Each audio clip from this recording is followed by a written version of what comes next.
Hello, welcome to this special edition of Mastering Thought. I'm here with Mark Waller. Hi, Mark. Hi, and the reason we're here is because I think you have some news for us. Yeah, I think I had my awakening today. Okay, well tell me all about it because I've got questions. Okay. So I was sitting in bed this morning, and my husband and I were talking, and he asked me to explain something. And as I was explaining it, I started to realize that I thought some of it was um, kind of baloney and not me. The words came to my head. You should start noticing something that feels other.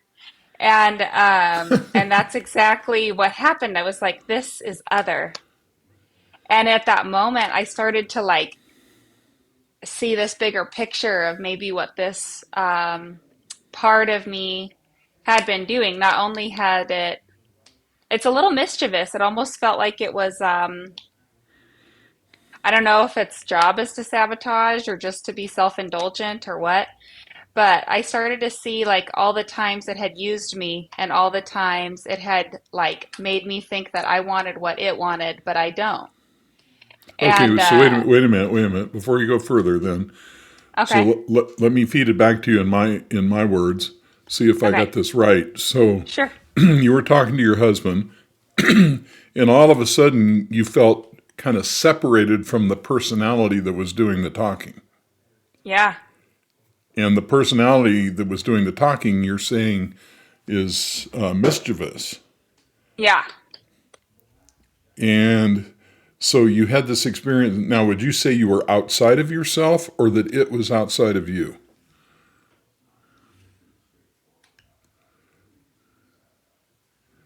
I don't know. I don't know. It felt But like it we was were both separate. in my body, but it wasn't like one felt like it wasn't me. Okay. All right. Now, let me ask you one So, more question before you go on. Had you yeah. been doing the thought watching exercise? Yeah, and that's kind of how it started was when I was talking to him, I a little piece of me in the back of my mind was like nagging me like do the thought watching, do the thought watching, and I was thinking like okay, but I should do it about something not emotional. I should do it about something that um is just an everyday thought. And and at that point that's when I started to realize cuz I can kind of have thoughts running in the back of my head at the same time as I'm doing something else. Sure. So it was like both. It was like paying attention to that and then realizing the stuff I was saying felt like it was just baloney. Like it was just not what I meant and not what was me, even though that thing meant it. But I'm picking up that it was part of a pattern that you've had in your life for quite some time to kind of put this false persona out there. Yeah. Yeah, like I felt used. That's how I felt. I'm gonna Wow. my dog walked by and changed my light. I'm just gonna get it real quick. But yeah. By So the way, Christina has a big, beautiful dog. she is a beautiful dog. It's a Great Pyrenees, which she's about 120 pounds and 1 year old. She's a sweet girl. But So anyway, go on with the story because I just wanted to make sure I understood what you were saying. sure, yeah. And so when I began to identify that this is something else and it's not me, but it's been with me for a while, like so much so that it's the only way I thought you could do it, um, I started to realize like all the things this had wrapped up in it and all the things that it like influenced me to do. And so it was just kind of like reversing some of that, just realizing kind of at the same time that uh, I feel free. I feel free to be more authentically myself. Um, when we were doing the attachment style episode. Hmm. Um, I felt, or I tested as preoccupied. And I almost just felt like the need to be preoccupied go away. Part of why I was preoccupied is I was gauging what the other person would think or see or respond to or whatever. And at the same time, I was maybe like formulating how I was going to respond to that and like ham it up or get them to like me more or whatever. And I just realized like I don't need that. I can just be me. And maybe I'll be a little bit less charming, but when it does come out, that it would be more genuine and really responding to the moment, not really like responding to this weird fascination I had with making people like me. So again, let me put my interpretation on what you said. Okay. You basically noticed this activity in your head. You were Mm-hmm. separate from it, and immediately it sounds to me like you had the experience of observing your own ego. Mm-hmm. And Yeah, it your felt like an ego ego, death. and your ego, what did you say? It talked over you. I'm sorry. Oh, I said it felt like an ego death. Okay, it was like an ego death. So you're Mm-hmm. standing there separated, watching your ego and what games it plays. Yeah, And what you're telling me is the major game it plays, since you're a lion, is trying to get approval.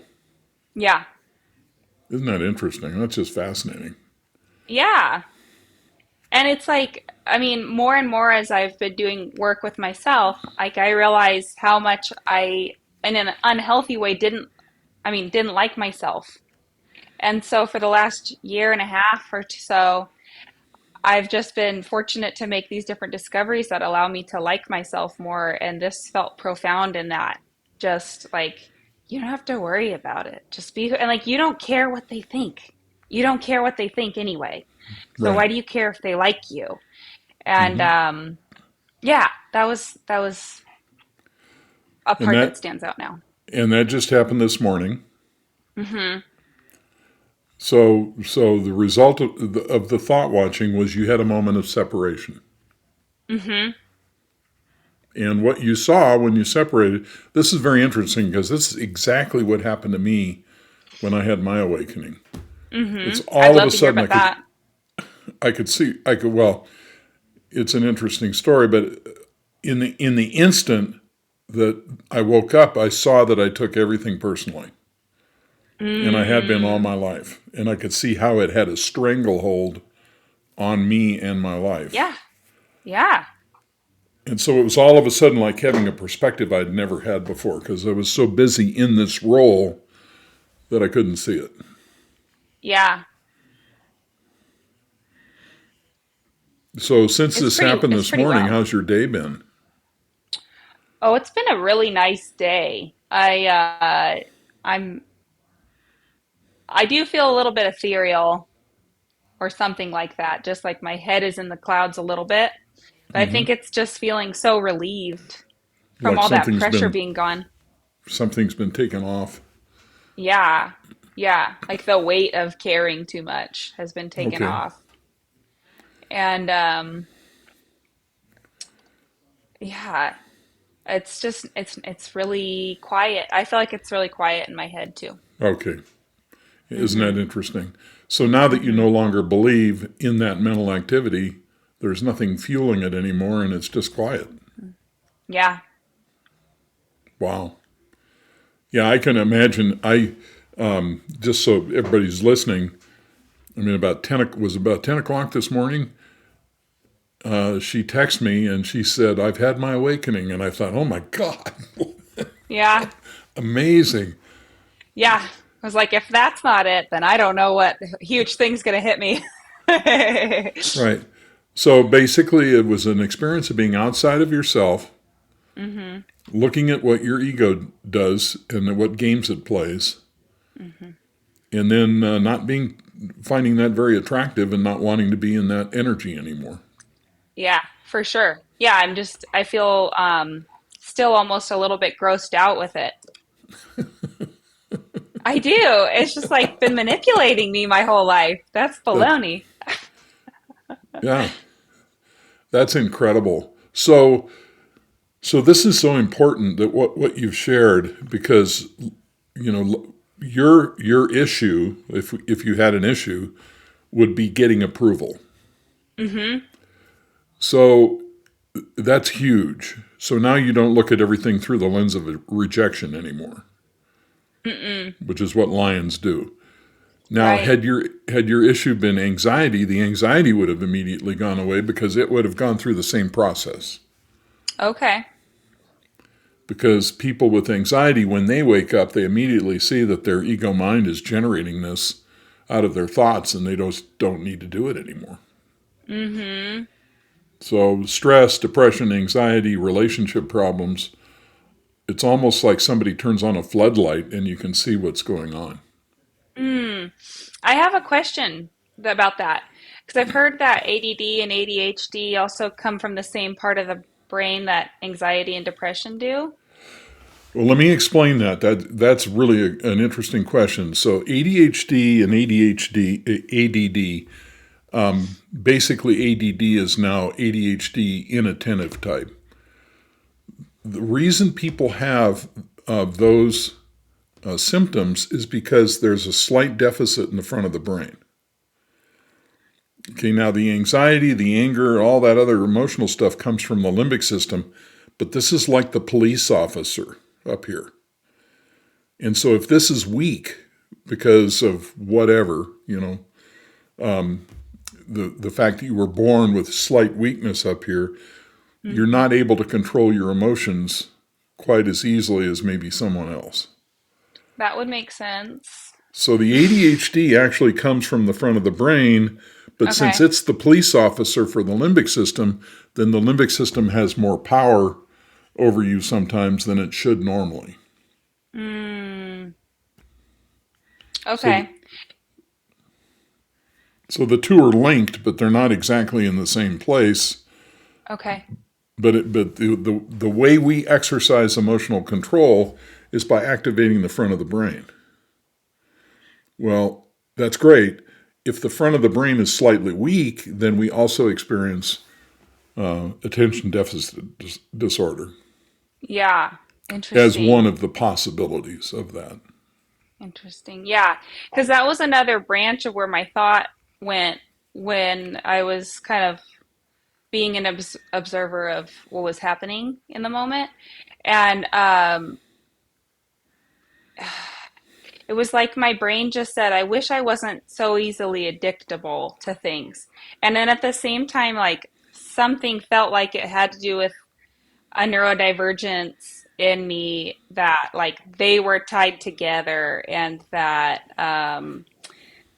as I heal and like myself, I'm less afraid of things, which makes me less addictable, which slows my brain down, which helps me to, um, you know, follow a chain of thought or actions. So, So when you say addictable, what do you mean? oh, I have a highly addictive personality. Like I don't allow myself to uh, gamble. Like I give myself $20 if we ever go to Vegas because like I would be the person putting their like house in the poker match. Like I would be putting the deed to my house on the center of the table. I get very in the moment, and I find new hobbies all the time. I think is just like a way to find stimulation for my brain. But Okay. then, like I'll buy all the supplies in bulk. Like I just like go overboard, So when and you then I say may or may not use them all. So. when you say ADHD, are you hyperactive or inattentive? I was diagnosed in like 1999 as ADD. So I've been interested in getting But re-diagnosed, but but what I'm I saying have is not there officially been diagnosed. there are two types of ADHD: inattentive and hyperactive. And Um, the inattentive ones that are the ones that can't focus and concentrate, they have trouble reading and all that kind of stuff. The hyperactive ones obviously just can't sit still. I'm probably more likely inattentive, but with seeing lots of things on social media about ADHD, tendencies, I definitely have at least a handful of them. So, My experience of you is you're not hyperactive. okay. Yeah, So, I get a little fidgety sometimes, but not like okay. not not uncontrollable in all situations. So, So, last question. How, along this line, how does your awakening, do you think, impact your experience of your ADHD? well, it felt like it was allowed to lessen or something. I don't really know how to put it into words. It was a feeling of it almost like melting away somewhat. Okay. All right. Of course, And this is less than 24 hours old, so we don't. yeah, yeah, right. This is not even 12 hours old. So, Right. but What is yeah, there anything else you want to share with everybody about the experience you've had? And, I definitely couldn't miss it. And I don't know if this played a key or not, but observing that like, oh, if I was thought watching these thoughts when I was having right at the beginning of it all, I was like, well, these are emotional. These aren't the right ones. And so it's like, just calm down and in a second you can do it. And I guess my brain was just ready to be like, no, this isn't you. And then I saw something I couldn't unsee. So, I mean, it was a big deal. I would not be afraid of missing this. So I guess I would just encourage people to keep doing the thought watching exercise on everyday thoughts mm-hmm. and and keep it as simple, simple, simple as you can. Just I had Perfect. a thought. You like observe that you had a thought and that's it. And then move You on. you've been through quite a process. Yeah. This was a big deal for me, for sure. And Wow. it was great because for those watching, my husband is a former patient of Mark's, and he was so excited to like, oh, you had that now? Like I had that before, and we started talking about it, and he understood, and even the part of me that I did disidentify with, that little mischief maker, um, I could see like it being easy to get caught up in the weeds of him being like, well, why did you do that? Like if you know that it's like this jerk inside of you and whatever, and not be able to take it for the victory that it is because I was tricked too. And so maybe for those of you, if you have someone in your life that is having an awakening, that you give them some extra grace because it's pretty uh it what when you look back it seems so ridiculous what you were stuck in, but you just didn't know any better maybe before. Now that's a mouthful right now, because when you wake up and you look at where you came from, it was so unnecessary to be there. Mm-hmm. Yeah. And he could have, you know, decided to like let's tease that out. Why did you feel like you had to, you know, lie about this or that? And but he didn't because he's awesome. So Well, well, imagine he had his awakening probably a year and a half or so ago, 2 years ago. I don't know. yeah. And he when you're in that space, you know you can't force it on someone else. Mm-hmm. So he's like just been patiently waiting, hoping that you would Mm-hmm. have the same experience. So this is big for him too. It was cool. It was like kind of a bonding moment actually. Like you went on that journey too. Nice. Great. Yeah. Yeah. So what do you think I need to know or anyone that is at the same place as me needs to know? Uh, well, that the knowing won't go away. The knowing won't go. It's like riding a bicycle. You'll just always Right. From this point on, be able to you will access this. you'll be able to see this and much more as you go along. Mm. And now one more thing, I would urge you then, when and if those feelings of inadequacy or overwhelm come up, when your kids come in the room in the morning or whenever you have an emotional reaction, you can use this new awareness to go back and look at your childhood and see instantly where it comes from. Mm. Cool. And and it's another aha moment. It's like, oh my God, I see what I'm doing. Okay.